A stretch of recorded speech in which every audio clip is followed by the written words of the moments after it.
Okay, so you know that feeling, right? You're at a concert, the music's loud, Yeah. lights are down, and bam, the Jumbotron hits you with the kiss cam. Right. It's usually kind of fun, a bit silly, Exactly. Everyone laughs, maybe someone gets embarrassed, waves shyly. It's, part of the vibe. a shared moment. Yeah. Designed to be lighthearted. Totally.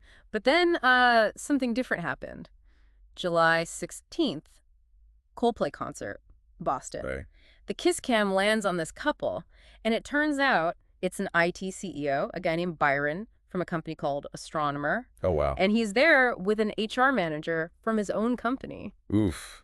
Okay, that's already awkward. And they weren't just like sitting there, they were in an embrace Yeah. right there on the big screen, thousands watching. Oh my gosh. So a private moment suddenly made incredibly public. Instantly. And their reaction was, well, exactly what you'd expect. They pulled apart fast, tried to hide their faces. I can picture it. Mortified. And to top it off, Chris Martin from Coldplay, he actually quipped something like, they must be cheating or just shy. Oh no. That just pours fuel on the fire, doesn't That it? completely amplified it. So what happened next?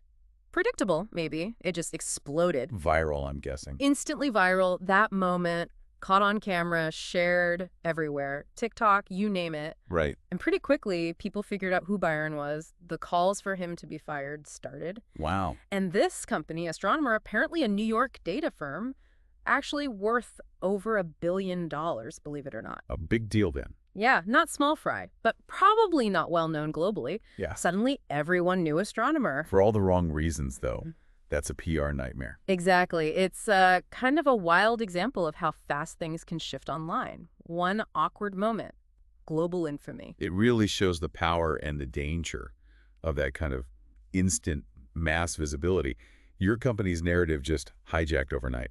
So look, that whole story is, well, it's something. But for this deep dive, what really caught our eye, the really fascinating part. There's more. Oh, yeah. It's how a local government way over in South Korea saw this viral moment and, well, they did something completely unexpected with it. Okay, now I'm intrigued. Yeah. They used the kiss cam fiasco. How? That's what we're diving into. It's this really unique look at PR, internet culture, and how quickly things get repurposed. Repurposed is an interesting word for it. Turning that negative into something else. Exactly. So just to recap quickly, we've got Byron, the CEO, the HR manager, the Coldplay kiss cam, the awkward embrace, Chris Martin's comment? the instant viral spread, Byron identified, Astronomer suddenly famous, but, not in a good way. Got it. The basic unfortunate viral story. Right. And you'd think, okay, that's the cautionary tale. End of story. But it wasn't. This is where South Korea comes in. This is exactly where it gets interesting. Just when you think it's all about the fallout for Byron and Astronomer, boom, a South Korean local government jumps in. Which one? And what do they do? Chuncheon City. On July 24th, so just over a week after the concert. That's fast. Super fast. Their official social media drops a video, and it's a direct parody of the Coldplay kiss cam moment. No way. A parody of that. Yep.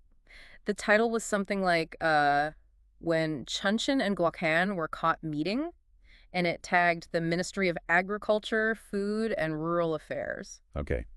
Chuncheon and Gwacan, like the cities themselves. Exactly. The video recreated the whole caught in the act scene, but on the fake Jumbotron, it showed cartoon representations of Chuncheon City and Gwacan City in a back hug. A back hug between cities. That's Gaber copied the reactions. Gwacan City sort of covers its face in embarrassment, and Chuncheon City just kind of vanishes from the frame. just like the original couple pulling apart. That's brilliant mimicry. It was spot on. Hilarious, actually. But here's the kicker, the strategic part. There had to be a reason beyond just being funny. Absolutely. It wasn't just, jumping on a meme. It was a promo. Promo for what?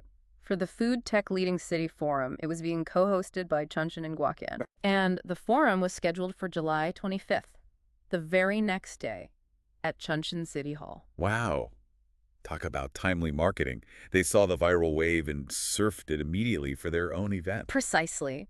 They took this global moment of, frankly, personal embarrassment and flipped it into a clever, timely ad for local policy. That is quite the contrast. Yeah. On one side, potential career ruin from accidental exposure. On the other, a calculated, playful use of that same exposure for positive promotion. It really makes you think, doesn't it, about how organizations are using internet culture now. Yeah, it's not just reacting anymore. It's actively harnessing these viral moments repurposing the narrative. So what does it all mean, this power to just take something and twist it? Well, it shows how incredibly adaptable digital communication is. Yeah. A moment of public shame can become like raw material for smart marketing almost instantly. If you're quick and clever enough, I guess. Right.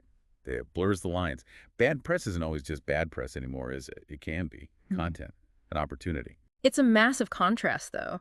Byron facing serious professional heat, astronomer getting this sudden negative global profile. Yeah. And then Chuncheon City gets positive buzz, promotes its forum successfully, all by playfully copying the exact same incident. It's almost like a digital judo move, using the momentum of something negative to achieve a positive outcome. So the big question this raises, for me anyway, is about control. Control over your image. Yeah. In this digital world, how much control do you really have? Whether you're an individual CEO or, a whole city. That's the million-dollar question, isn't it? Yeah. Narratives can shift so fast, and they can be co-opted by anyone almost instantly. The same event, the same visual on a Jumbotron leads to completely opposite results. Depends entirely on who frames it, who acts first, and how skillfully they do it. It's been quite a journey then, hasn't it? From that awkward moment at a rock concert Yeah. all the way to a savvy piece of government promotion in South Korea. It really underlines how interconnected and weirdly creative the online world can be. Narratives evolving in ways you just can't predict. Absolutely. So maybe the thought to leave everyone with is this. Think about how any moment, really, anything shared publicly, even by accident, Yeah. can just become fodder, raw material for a new story, a new campaign, maybe even a new controversy. It makes you reconsider what privacy even means now and how public everything potentially is. What does that mean for us just navigating this digital world every day? Something to chew on, definitely.